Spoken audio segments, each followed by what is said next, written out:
News, interviews, education. We are TNM News.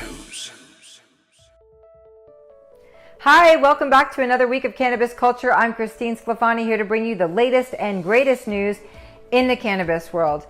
I hope everybody is having a great summer so far, wherever you are in the world. Let's waste no more time and just jump right into what's been happening this week with weed. So last week, I talked to all of you about some of the best strains of cannabis for the summertime, right? Well, today I wanted to talk to all of you newbies out there that are considering trying marijuana for the first time. There are some cannabis strains that may be a nice introduction to a little Mary Jane, like Jilly Bean, one of my faves, also because I love the name, and Jack Herrera. Both are mentally stimulating and may be good ones to set the stage for the wide world of weed. Also check out some Blue Dream or Grape Ape. You can thank me later. Read all about them in our article, 5 Starter Cannabis Strains at tnmnews.com. Lately, there are all of these adult alcoholic beers and wines coming out that are infused with CBD or the full spectrum of marijuana flower. So we thought, hey, why not let all of our followers know how to make marijuana infused wine themselves? Now, it's not really an easy process, but with some patience and care, you could produce some delicious cannabis concoctions all on your own. You'll need some rubber tubing and nylons, which could be a lot of fun by themselves, and obviously some wine and jugs to put it all in. Read more about making your own weed wine in our article, Weed Recipes, Cannabis Infused Wine. That sounds like a really fun project to do on a girls' night.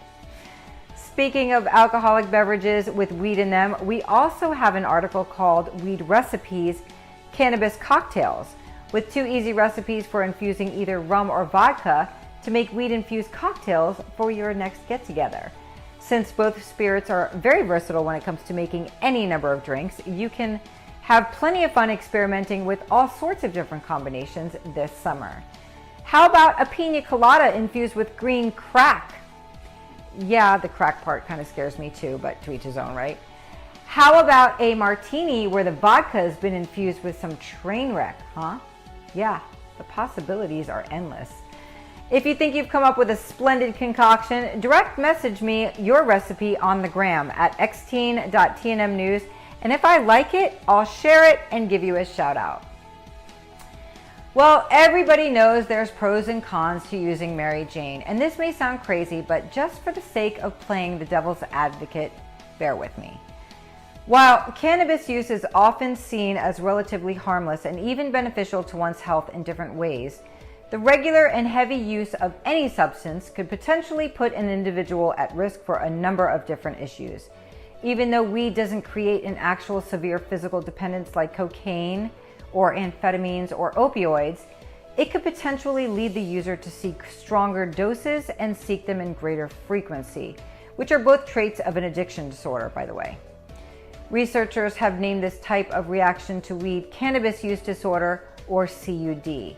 Similarly to what happens when someone stops taking strong drugs that can lead to an addiction, some researchers have suggested that there are unpleasant side effects of CUD too, which can include irritability, increased anxiety, depression, and insomnia, amongst other things, I'm sure.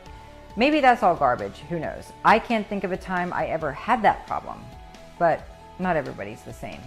Now, to balance the subject out, we also have another article about all marijuana use being medicinal. There's a strong argument that the so-called recreational use of marijuana is still entirely medicinal. Well, why not? Obviously, all cannabis consumers reap the medicinal benefits of cannabis while consuming marijuana, whether it's alleviating aches and pains or helping them go to sleep. Have you ever tried lab-tested cannabis yet, by the way, versus weed from the illicit market? I don't know about you, but I have, and I've noticed a real difference. Maybe the whole stoner concept that has people passed out on the couch and all day and not thinking straight has a lot more to do with the pesticides and fungus that grow on unregulated and untested marijuana. Something to think about, isn't it? And that's all, folks. I hope you enjoyed today's culture news. Have a wonderful and safe weekend. Please don't forget to follow me on my new Instagram page at xteen.tnmnews.